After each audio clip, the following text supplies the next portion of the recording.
Welcome, everyone. We're going to do a second part to a class that we did a few weeks ago, which was looking at the origins of Jewish debate. And the first time when we did it, we looked at the Hillel and Shammai, who were the first two rabbis, and some of their big debates, and looked at sometimes where their debates got a little heated. And even at one time, the Talmud, the Jerusalem Talmud records where the students of Beit Shammai walked in and killed some of the students of Beit Hillel, and then had a majority and passed some laws. So that was not the highlight. But then after that, there was another passage which talked about how they found their place, and they found in the end of the day, they used to marry each other's children. Because the descent, those who follow this one rabbi, those who follow the other rabbi, and in the end, our tradition follows Hillel more than Shammai. Why? Because Hillel also used to quote the teachings of the other side, in the sense that he understood, well, this is my side, but I want everybody to know the two sides. And so our tradition tries to understand, how do you have these respectful debates, which is important.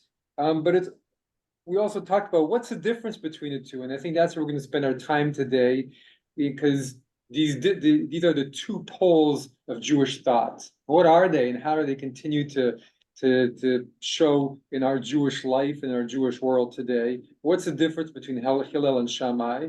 The one thing we talked about a little bit last time was the teaching on Hanukkah, right? That Hillel says you start with one candle and you go up, and Shammai you start with lots of candles, you go down, and that might have been the Hillel is an optimist, right? Always more light, more candles, and Shammai was a pessimist. It's going downhill, everything's going. It's like the Shema, some Yeah. cover their eyes, some don't, some stand up, some sit down. And actually, the standing and sitting goes all the way back to Hillel and Shammai too. Yeah, So it's okay, figures. So they have fundamental debates, and their fundamental debates are also things we're still living. And I think it's really interesting to see who they each embody. And if one of their positions was completely ridiculous, we wouldn't have recorded both, right? So they both are embodying something important for our tradition, for our people, and that we're needed. Because if one's position made no sense, it would have been forgotten over 2,000 years. But the fact that we're still keeping it alive shows us that there is a value to it, and there's a value to how they debated, and how they understood their differences and worked through them as best they could.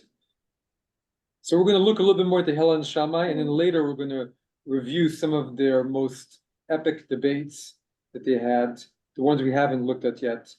So Alan, if you don't mind getting us started. Sure. Yeah, Pirkei Avot.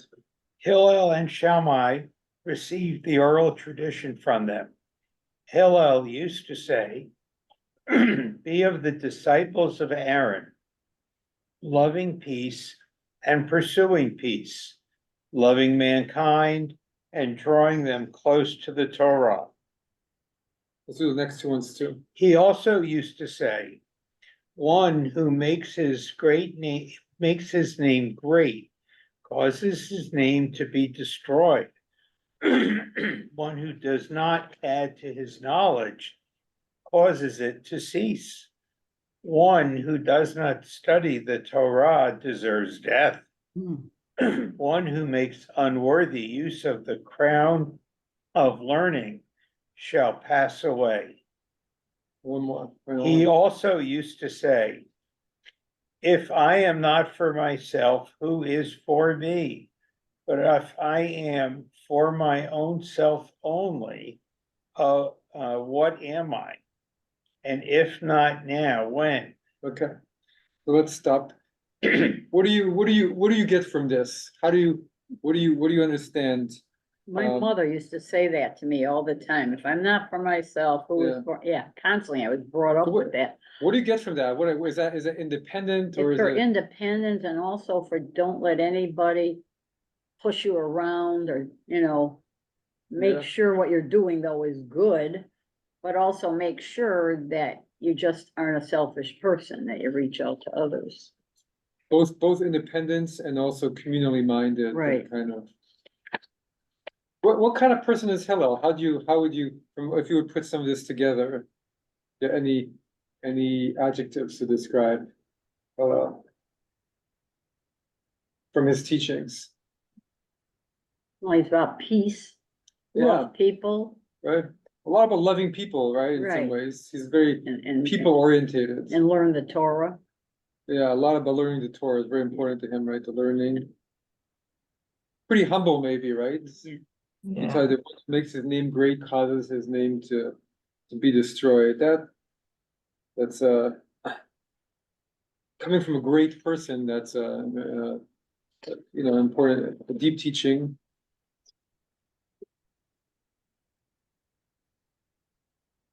I take in it, looking at the second paragraph Yeah, in a little more general sense, and that is, yeah, because really all they had then was the Torah. yeah, But in a more general sense, if you don't keep learning, you're gonna stagnate and wither away and die. But if you keep learning, you will grow and, not grow and prosper, but you will Be full of grow life. and benefit. be full of loves. But you have to use that knowledge in a good way. Yes. And not make it think your name is great because of it. Right.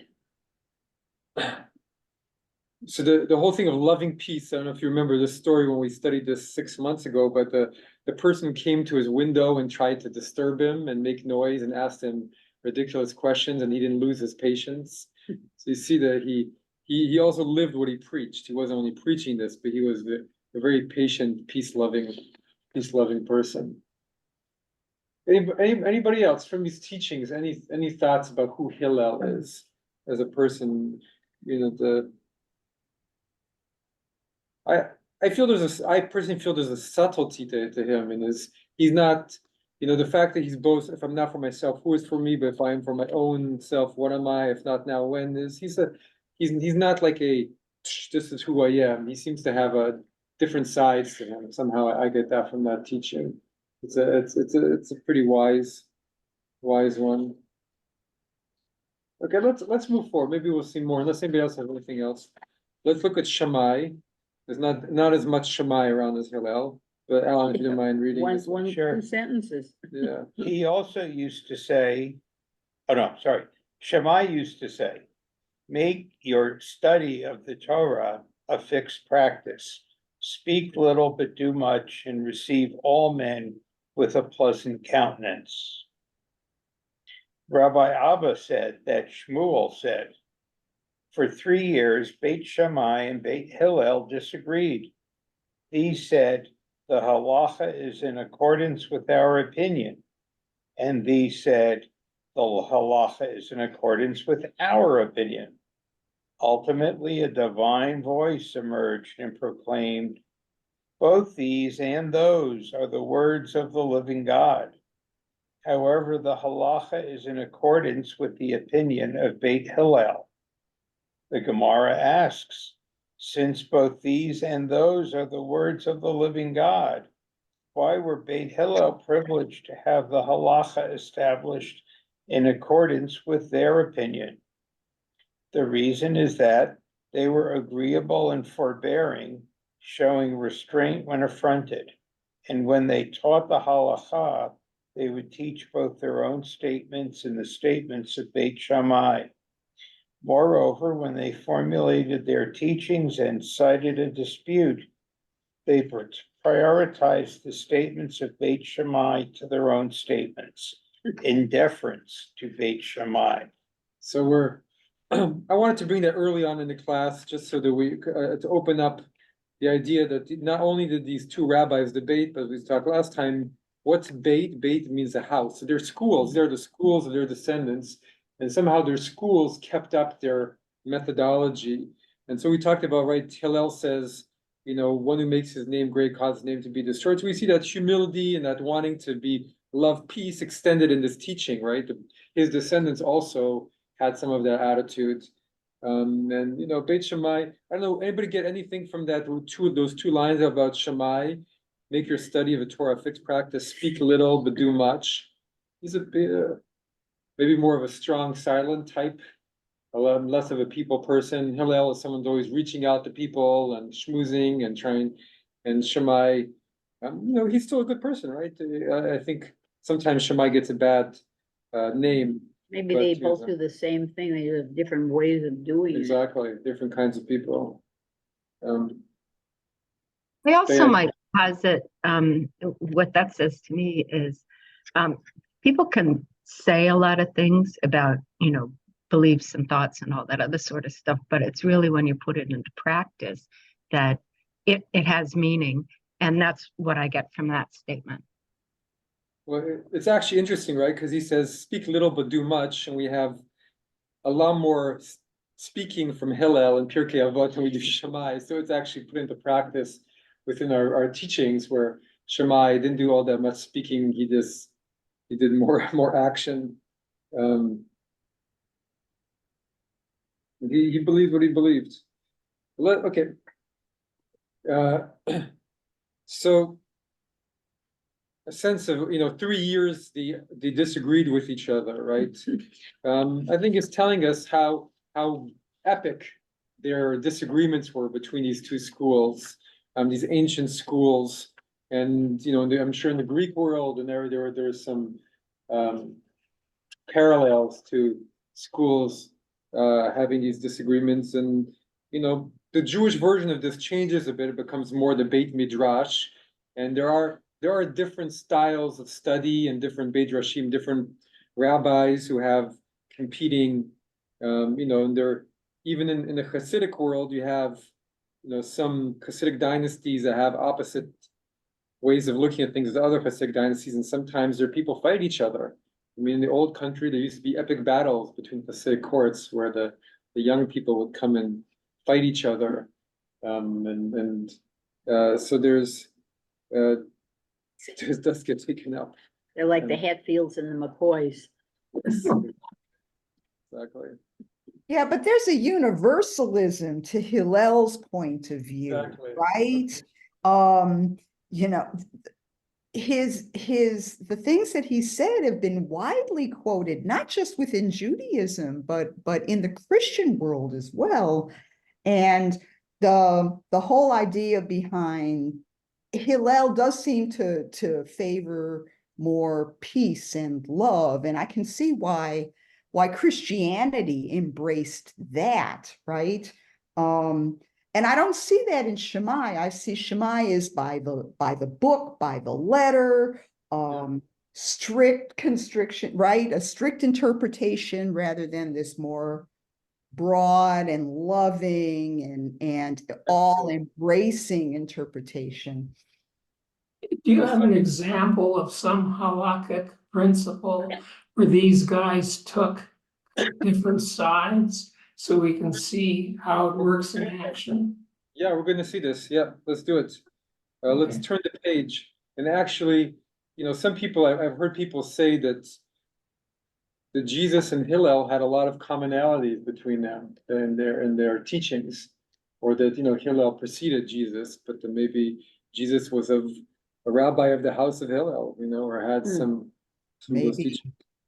But now we're going to get to the Zohar, which likes to map things in these fundamental spiritual ways and see how they view it, and then we're going to start to look at all the different halachic and philosophic debates. Someone read for us on the second page, number 6. The rulings of Beit Shammai follow the character trait of din, strict judgment, and gevurah, inner strength. And rulings of Beit Hillel follow the character trait of chesed, kindness, and rachamim, mercy. It's like the old saying that you get more with honey, right? Yeah, get more with rachamim, but so right in the Zohar, they're always trying to balance everything. So, of course, most people like kindness and mercy more than strict judgment. Right. But they'll also say this is a common Kabbalistic thing. If you only have if you only have mercy, you have nothing to contain it. So you also need to have some strictness, some boundaries to contain the mercy. I've never loved that teaching completely. I think boundless mercy is pretty nice. So why didn't two such brilliant guys Mhm. figure out how to get together Yeah. and make a joint, The joint ruling. yeah, Is that What a funny, huh? great idea. What a great idea. we might have a very different tradition if that was the case. 'Cause Yeah, they right. started the whole debate, which has been mainly to our advantage, but there have been some detriment to it too. And we're the 3 Jews, 7 opinions, and the 2 Jews, 3 synagogues, and all those. We don't know that one of them Didn't didn't try. try Yeah. and the other one rebuffed it. Yeah, And I'm not saying which one might have tried and which one might have refused, but Refuse, right, it might be surprising which one. yeah. But ego might have gotten in the way. yeah. Let's continue going. Go ahead, Norma. Beit Shammai and Beit Hillel dispute the order of creation as the sages taught. Beit Shammai say, the heavens were created first and afterward the earth was created as it is stated. In the beginning, God created the heaven and the earth, Genesis 1:1, which indicates that heaven came first. And Beit Hillel say, the earth was created first and heaven after, as it is stated. On the day that the Lord God made earth and heaven, Genesis 2:4. So is that So- true that two different places Two say two different, different things? What's the Whoa. difference if God made heaven first or earth first? I would change. We'll just say. Well, you have to have both in order to make anything. I mean, you can't make heaven without implying that there's something that isn't heaven, which is earth. And you can't make earth with implying that there's something that's only earth and isn't heaven. So the ordering of those things at that level doesn't matter, I would say. Anybody else? I can see that point. Anybody else? What's But the it It begs the question of why it seems to have been important to them. I think the fighting is the most important. I think the most important thing is, in fact, to have two complementary perspectives.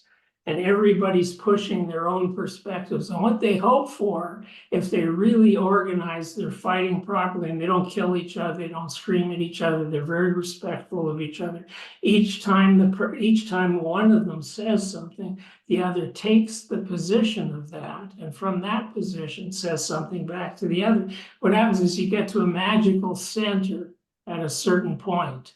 At a certain point in the discussion, you have some kind of a magical center which is unspeakable, and everybody sort of pauses and they understand something about the place that they've reached, but they can't talk about it, not because it's just not speakable. And I think that's what these guys are going after. It's sort of a completion of the dialectical process. They get to the center of the thing and they give a smile or they pass gas. You don't know what's going to happen at that particular point, but they're going to feel comfortable. But if there's no decision at the end, then there's always conflict. Well, there's no possible decision because any let- decision is going to pick one side or the other. Actually, there is a continuation. I do love your point, and I think there's some truth to it in their general argument. But I want to also add. So I do remember actually the continuation of this. I cut it short here just for space, but in the continuation there is. That's why I found it. That I remember at least another verse that that Shammai quotes, which is. The heaven is my glory and the earth is my footstool. So that shows you a little bit what they're also referring to, which is also what's more important, right? What did God create first? So for Shammai, God created heaven first and the earth, and then Shammai says, and the heaven is amazing and the earth is just a footstool. And then Hillel says, well, God created earth first.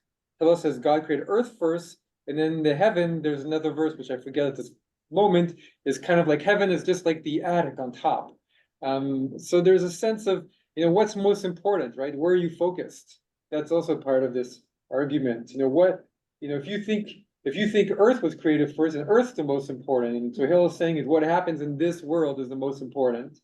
And Shammai is saying, well, heaven created first, and then God, as an afterthought, made this world as his footstool. And so, be thinking and think about what kind.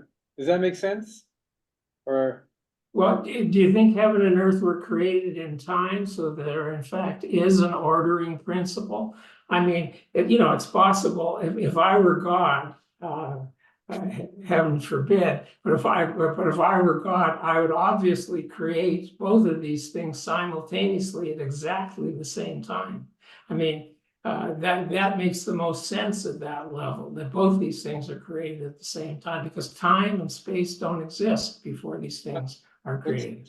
time and space don't exist, but there might be an argument here. It's also what is more important? What's the focus? For example, in Kabbalah or in some other traditions, they talk about thousands of heavens, and that this world is pretty low. It's not like the best place, right? It's kind of like we live in this world, so we're like, wow, this is a great world, but it's kind of like if you if you grew up in the middle of nowhere and you never traveled to any other place, think my place is great, but then you suddenly realize, wait a second, there's a Chicago, and Chicago is a lot better than the place I grew up in. That's kind of Shammai is saying, you think our world is so great, it's just a footstool, and maybe God created at the same time, but where does God really care about? And Hillel is saying, and I think, I'm reading into him, a rabbi, I like to sermonize, but I'm saying Hillel is like, it doesn't matter. We're in this earth. Let's talk about this earth first. And that's something that becomes an important holes in Judaism. And a distinct mark of Judaism, we call ourselves a disworldly religion, right? This is something we don't talk about heaven that much. We don't talk about what happens after this that much. Let's go to the next one, unless someone else wants to continue talking about this one.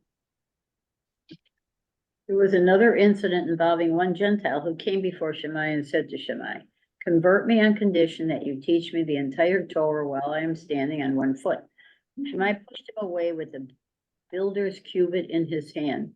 This was a common measuring stick, and Shammai was a builder by trade. The same Gentile came before Hillel. He converted him and said to him, "That which is hateful to you, do not do to another. That is the entire Torah, and the rest is its interpretation. Go study." So Yeah, Mm. nice. this is a difference between the two. Let's keep on going. I want to keep that story in our minds. Shammai comes across a lot more harsh here, Yeah. but the person asking is also being a little chutzpah, stand on one foot and teach me the whole Torah. Hillel is infinitely patient, right? The kindness and mercy that we read about, right? That's Hillel. But Shammai doesn't want to suffer a fool, right? And there's something to be said about that too, maybe, and this person says to him, stand on one foot and teach me the Torah. So, well, you're the one who wants the Torah. Why am I standing on one foot? But that has come down through the ages. Everybody knows that. Everybody knows this, Yeah. right? So it's amazing how this Hillel story has become such a part of who we are, right? And Yes. that's our approach. Even though we haven't completely let go of Shammai, right? There's a for a while when people wanted to convert to Judaism, the halakha was for the rabbi to say no 3 times before they would allow them. So we haven't exactly, I don't do that. Most modern rabbis don't do that, but used to always say no 3 times because you wanted to test them out and see how. And you'd also say, don't you know we're a hated people? Are you sure you want to do this? And that's what you would say 3 times. That's the halakha. That's what Maimonides instructs rabbis to say. But Well, then that they'll keep coming back. to if they keep coming really back, mean really, it. really, really mean it. Yeah. Yeah. So let's go to the next one. This is one that not many people I think probably know, and it's subtle, but I think it's really interesting.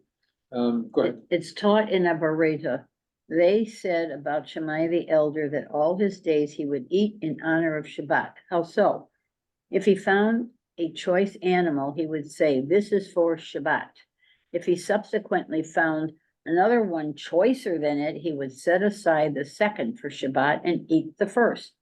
He would eat the first to leave the better quality animal for Shabbat, which continually rendered his eating an act of honoring Shabbat. However, Hillel the elder had a different trait, that all his actions, including those on a weekday, were for the sake of heaven.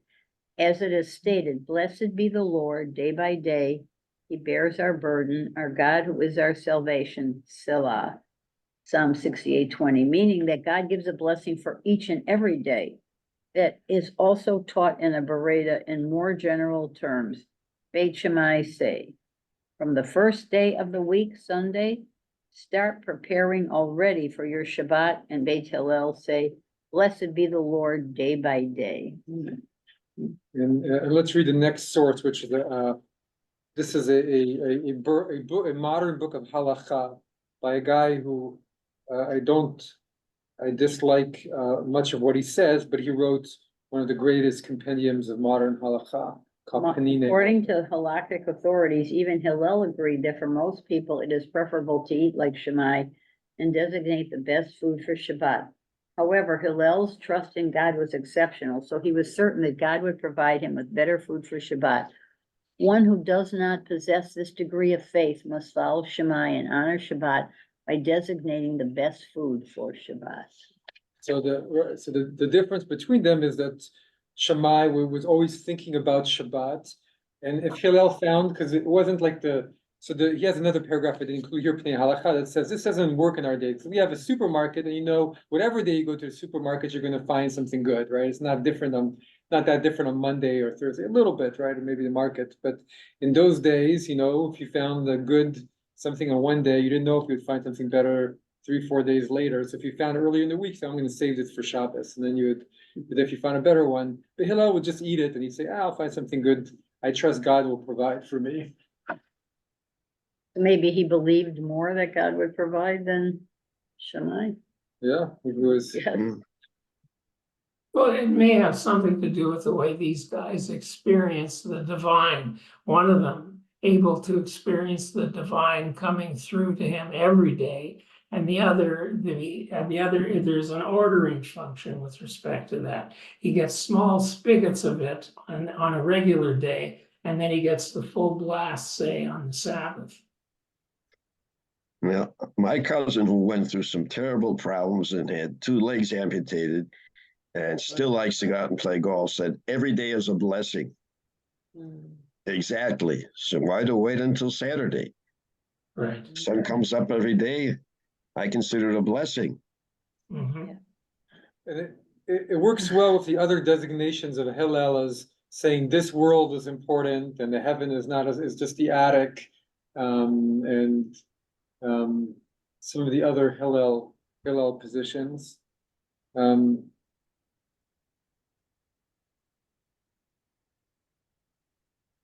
do you think you're more like, Hillel or Shammai in this? I mean, Shammai is planning, right? He has a plan in his mind, and he's maybe, I see this, the way he plans for Shabbat is almost the way he plans for heaven. I'm gonna do good deeds, I'm gonna live this ordered, pious life, and this is how I do my life. And Hillel, I'm just gonna be in the moment and live as best I can in this world. Maybe it's easier if people choose that because it seems easier. Well, For some people. it's the difference between a mathematician and a poet. A mathematician lives in a structured world where he's trying to make things clear. Clarity is the most important thing for him. He wants everything to stand still so he can count it. The poet is more in motion all the time, more filled with the moment of time. But both of these guys end up probably in the same place. Well, these differences are pretty deeply within Judaism still. I think you see it in so many different places, though. And, for example, the response to Zionism, right? When people started talking about going back to the Jewish homeland, the ultra-Orthodox said, we're gonna wait till God brings us back. And the early Zionists said, we're just gonna make it happen. We're gonna start sending people to Israel and bring about, a state. That's the, one place, but I think in the religious world, and many people would say that the ultra-Orthodox are more like Shammai, right? They're strict, they're more, and there's still ultra-Orthodox people I know who do this, who will go to the market and find something for Shabbat, and I'm gonna keep this for the rest of the week, and I'm gonna keep this, and every day of the week find a little something to eat on Shabbat, and it makes the Shabbat very beautiful, But who can, for me, it's a little, I love Shabbat, but I do day by day, and I love every day it's blessed. That's a beautiful way of living too. Isn't the comment about Shabbat a bit at variance with the Beit Shammai notion of lighting the candles from all of them down to none? In what sense? In what sense do you feel that the?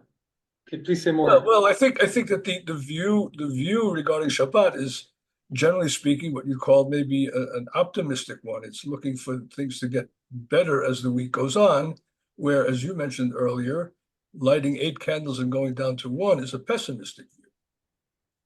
Well, Hillel, I think actually Hillel is the optimist, because he's saying, even though this is a great piece of meat, I'm sure tomorrow I'll get an even better piece of meat. But Shammai is saying, I don't know if tomorrow I'll get a better piece of meat. I'm going to save this one aside until I'm sure, and then we'll see tomorrow what happens. Yes, but in both cases, it is Shammai who has a view of looking toward the future, and as you said, Hillel is more in the moment. That's true. Yeah, it's true. Shammai is looking. If Shammai is always looking to heaven and to Shabbat is kind of like heaven a little bit, right? It's out of this world. And so Shammai doesn't seem to have much faith in this world or in the people in this world, but he has a lot of faith in heaven and Shabbat. So he's kind of putting his eggs in the Shabbat basket, and then and he's not putting his eggs in the this world basket, but I hear what you're saying is true. It's both looking forward to something in the future.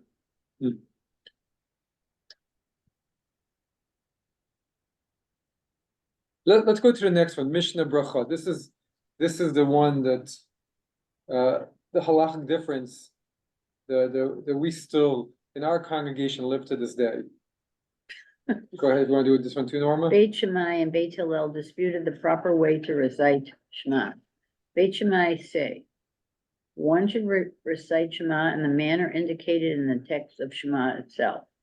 Therefore, in the evening, every person must recline on his side and recite Shema in fulfillment of the verse. When you lie down, and in the morning he must stand and recite Shema in fulfillment of the verse when you rise, as it is stated, when you lie down and when you rise. And Beit Hillel say, every person recites Shema as he is, and he may do so in whatever position is most comfortable for him, both day and night, as it is stated. And when you walk along the way, when one is neither standing nor reclining, if so, according to Beit Hillel, why was it stated when you lie down and when you rise? This is merely to denote time, at the time when people lie down and the time when people rise. With regard to the halacha, Rabbi Tarfon said, once I was coming on the road when I stopped and reclined to recite Shema in accordance with the statement of Beit Shammai. Although Rabbi Tarfon was a disciple of Beit Hillel, he thought that fulfilling the mitzvah in accordance with the opinion of Beit Shammai would be a more meticulous fulfillment of the mitzvah, acceptable to all opinions. Yet in so doing, I endangered myself due to the highwaymen who accost travelers. The sages said to him, you deserve to be in a position where you are liable to pay with your life as you transgress the statement of Beit Hillel. This statement will be explained in the Gemara. Whoa. It's a rich story. Yeah. Right? It's a rich. Yeah.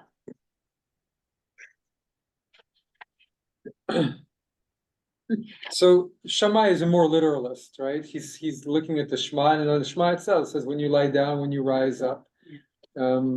What's Beit Hillel's rationale for not following that?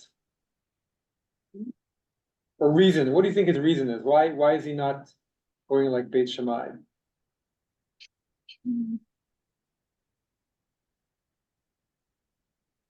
I Everybody think it's does, not, I think it's not so much reason as it is kindness and mercy. yeah, How come? He just wants to make it easier for people. yeah. Yeah. He may do so whatever position is most comfortable to him. He wants to make the halacha easier and more livable, right? And so he's Right. willing to interpret it a little bit more, right? He's saying, hey, and if you were to hear the words of the Shema, who would you more agree with when it says, when you rise, so you shall say these words, you shall teach them to your children, you shall say these words when you're sitting at a home and when you're walking on the way, when you lie down and when you wake up.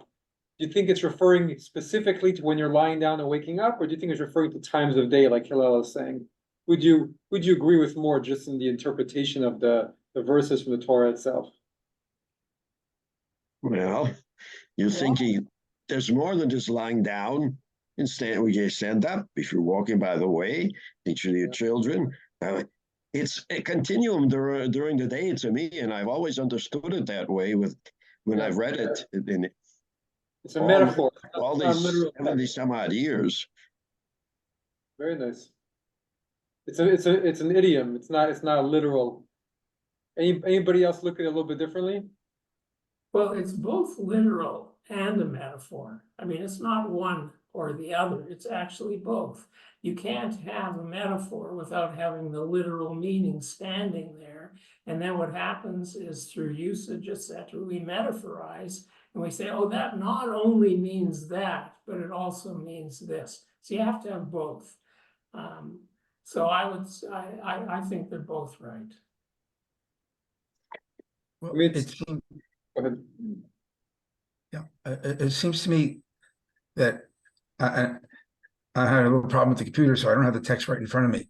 But it seemed to me that was it Rabbi Tarfon that has identified himself with Beis Hillel, at least ostensibly. But when he says you find all these verses, he's implicitly he's giving a critique, since in the Shema you have all these different verses, and you can apply each one in a particular way as an implicit command, a directive to do a certain thing or a certain way.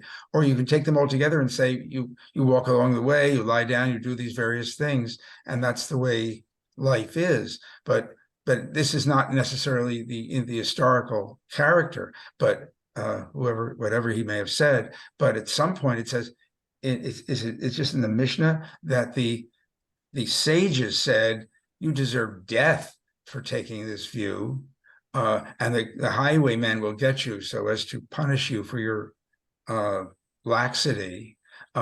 Who are those?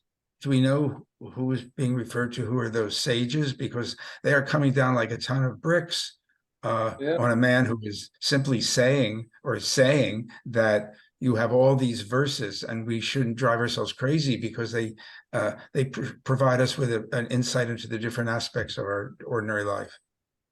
So it's really interesting. I find that part of the story to be in some ways the most interesting too. But so Rabbi Tarfon is a disciple of Hillel. We already know the disciples of Hillel sometimes argue Shammai too, and it's more meticulous. So he did it because he wanted to be meticulous. But it seems to me that the sages are coming down so hard on him. They don't want him to be so meticulous. They want him to follow Hillel. And because he was being meticulous, he was following the halacha in its most precise Yeah. and kind of hard way, right? Because it's much harder to find a place to lie down and stand up. Where, if you're in the side of the road and suddenly you're just lying down, well, your highwaymen can come and you're defenseless and they're going to steal your stuff or attack you. And I think, I often see this in the Mishnah and the Talmud, when they're talking about the road. What I think, and again, I know a few other people who support me, is that it's referring to the Jewish people in exile. And I think that the sages coming down like a ton of bricks is saying the Jewish people in exile, can't drive themselves crazy and put themselves open to danger by being too meticulous. If they're being too meticulous in exile, they're going to lose. Their field just disappeared. They're going to lose their. If they're too meticulous, they're going to lose their lives, because if you're the Jewish people in exile and you're trying to fulfill the Jewish law in the most meticulous way, while you're being oppressed by other people, while you're on the road, while you're moving from place to place, you can't do it. And so one of the reasons I think the sages follow Hillel, and is Hillel is more merciful, kindness, and more flexible, and those are the qualities that we need to survive 2,000 years of exile. So I think that maybe that's why that's my interpretation. I wish Phil hadn't just disappeared in the middle of that. Yeah.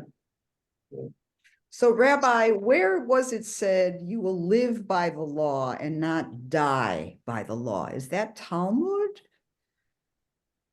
I mean, in those precise words, I mean, the book of the words of the Shema itself are from Deuteronomy. Deuteronomy, right? And Deuteronomy over and over talks about it's your decision, choose life or choose, not life, and choose blessing or don't, and repeat these words. And so the Shema itself is coming from part of Deuteronomy, where Moses is telling the people, really talk about these words I'm telling you today, which is a whole book of Deuteronomy, put this on your heart when you're going to bed and when you're getting up, and think about all of these words and teach them to your children. And that's really what those words are talking about, right? And then they become the Shema and something more specific. But it's interesting because my oldest son's bar mitzvah portion Yeah. was that choose life, and that has stuck with him for 48 years. Yeah. That he just always thinks like that. Well, the choose life is Beit Hillel, right? That's the part of, that's where we've been going, and Right. choosing life is a little bit more flexibility, but the sages coming down, I think it's a really interesting point that Phil said, what I think is here, coming down so strong is saying, you might pay with your life if you're not as flexible. If you become too strict, that's not good for the Jewish people. We need to have that flexibility and that kindness and try and, I think the sages knew that in religion, and especially the way Jewish religion is set up with so many rules, you're always going to have people who are going to go towards the rules, because that's just our nature. People who are in that find comfort in just doing the rules. And I think they tried really hard to create a counterbalance to all those rules, so people would feel like we need to be flexible at times. We need to be able to keep. And so does anybody know what's the ruling? How do you say the Shema? Does anybody know? How are you supposed to say the Shema? I mean, as I'm reading this, I'm thinking at night, Yeah. I always stand up, and I think I shouldn't lay down until I finish it. So maybe that's not right. In the Why? morning, I'm standing. I don't know, according to, Why do you stand up? Is this your practice, or do you feel it honors it, or do you? I just feel like it's the right thing to do. Okay. But Beautiful. maybe I could lie down and I could You could feel be like more Shammai, comfortable. Yeah, right. Anybody? How? Go ahead. We used to, Yeah. in services, Yeah. stand, Yeah. Right, and then it changed, right. although Some still stand. some still stand. But, yeah. At home, we say it at night with Tehillah, and she's usually lying down, Uh-huh. and we might sit or we might stand. The adults. Yeah. So like it's okay, So right? I don't know why it was I view it as more important to say it than How you're saying it. how, what- if you're standing or sitting. Right. But for some people, it's very important too, though, right? That's Yeah, well, the Jewish law is actually like Hillel, which is basically he may do so whatever. Every person recites Shema as he or she is. That's actually the correct. So if you're already sitting, you're supposed to stay sitting, because that's how you can feel focused, and if you stand, and if you're already standing, you should stay standing. That's the Jewish law, because it's all about concentration.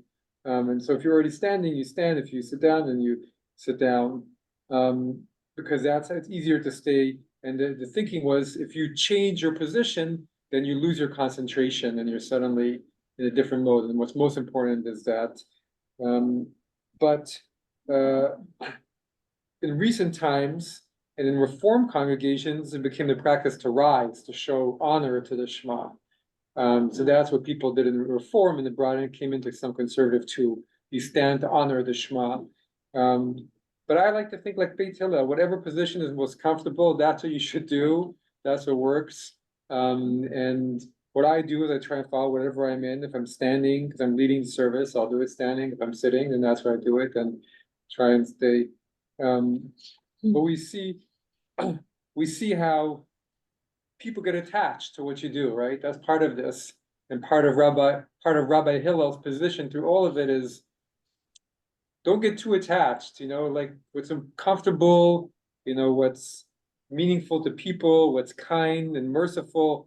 Let's keep that in our hearts, because we know how easy it is to be like, well, you stand and you sit. And then one of my favorite stories I read to the kids, there's this book I read a story to the preschoolers once a week on Shabbat. And one of the stories I read at least once a year is a story where half the town says, we put the mezuzah up, and the other half of the town says, we put the mezuzah on a 90-degree angle. And they argue, and they almost come to blows. And they ask the rabbi, and the rabbi says, well, you're right. You're right. And you're right. And so how can we both be right? They say, well, from now on, we're going to decree that we're going to put the mezuzah at an angle, so that they both sides feel that they're, and so since it doesn't matter, right? Let's it's more important that we're in conversation with each other. And that seems to me Beit Hillel. And we see how powerful that mode is, living mode in Judaism, to try and counterbalance how we all get. I'm the same way. There are things that I do. The way I live, I've talked about this many times, but the songs I pick before I say Kiddush on a Friday night are the way I've been doing it my whole life. And nobody change that for me. And Rachel, she wants to do a little bit how she grew up, but it's very hard to change it, because for me that's the way, right? And The right way. and we were like that with custom and ritual and the way we do things. But Beit Hillel is trying to bring in some flexibility into it and say, human element is the most important, and living in this world day by day and just loving the people. And I think we all have to keep both of those. I mean, if you're just day by day in this world and you don't have any customs, anything, then it's nice to hold on to ritual. So both of those are really, really powerful. But I think it's really important what Phil was bringing up at the end there, the sages. Here we come. Phil, we just mentioned your name as you were coming on. So what the sages say at the end is that the way of being of Hillel is important for survival, I think, of the Jewish people. And if we let go of Hillel, then we're in trouble. If we become the people of Shammai, if Shammai had won all the arguments, we may not still be there, because it's too strict. You can't survive, especially when you're in difficult situations, when you're too strict. And the Haredim might dispute that, but that's my interpretation. So let's get to the last bit. This is something I found in Sefaria that I found to be very, very pleasing. Somebody read for us. I'd like to read. I'll read. Okay, fine. Rabbi Joseph B. Soloveitchik, Uniting of Generations, Pidyon Haben. The summary of this talk appears under the title, The First Jewish Grandfather, in Abraham Besdin, Man of Faith in the Modern World, Reflections of the Rav, Volume 2. I start shiur.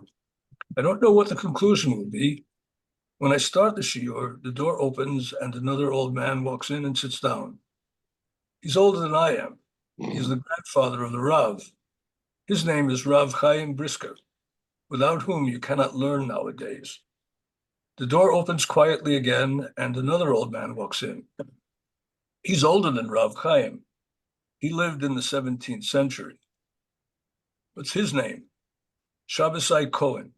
the famous shach, who must be present when dinei mamonot are discussed.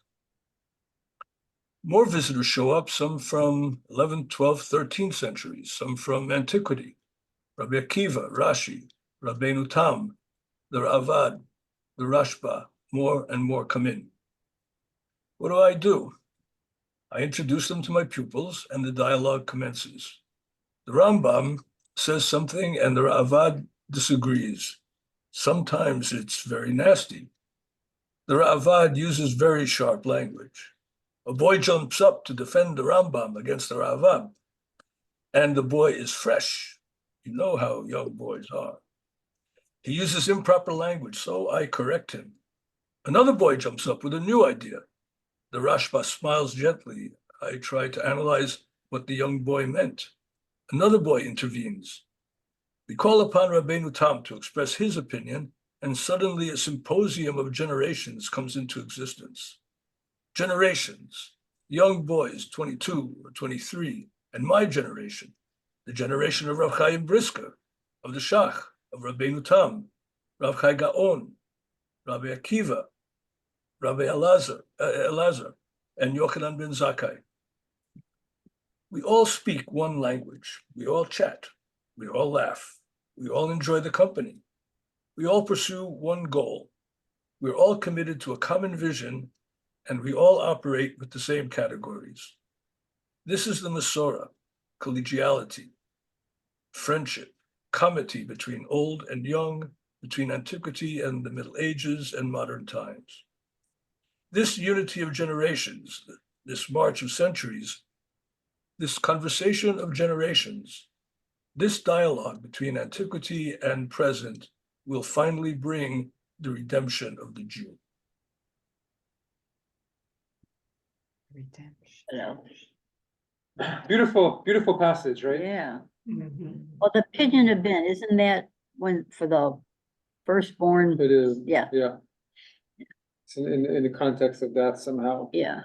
But we see the line from Hillel and Shammai to this view of Jewish, and from all the other rabbis we've been studying about, right? We've spent 6 months studying the views of all these different rabbis and all their stories and all their where they come from and what they've been thinking. And so what we've been doing is really giving life to some of these different voices within our tradition, and also bringing them into 3 dimensions. And this somehow was the Jewish way that the rabbis invented, right? This is not the Tanakh. The Tanakh was not about this, but somehow the rabbis invented this mode of being, of conversation, of debate, of talking with each other and working out, somehow what Judaism wants and what's the one goal. But the What's the one goal? redemption of the Jew. Nice. Redemption of the Jew. Yeah, maybe. Redemption of the Jew, the halacha, right? What God's will. All together. Yeah. And it Keeping says everybody- we're all operating with a common vision and the same categories. And this sort of discussion only works if you're aiming for the same thing, all of you, and you're using the same tools, similar tools to get there. So you can't have that kind of a mixture of different perspectives that end up going somewhere without the same vision and the same categories.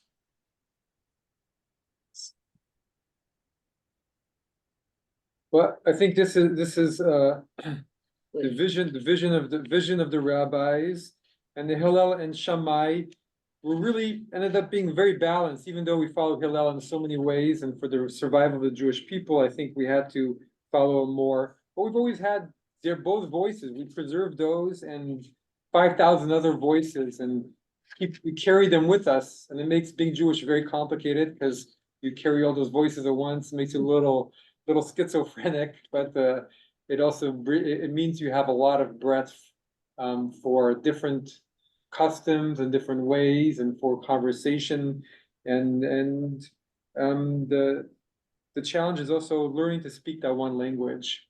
And that's part of what we're all doing, is trying to adapt our language and our being so that we can chat with them where they are too. And that's what Jewish study is really all about, is about absorbing some of their way of thinking and being so that you can be in that conversation with them. So thank you, everybody. I'm not sure what we're gonna do after the new year starts, Okay. but I'm sure you'll think of I'll something. think of something. Happy New Year, everybody. Thank you Happy New Year, Thank you. everybody, yeah. Thank you. Safe travels. Thank you. Bye, everybody.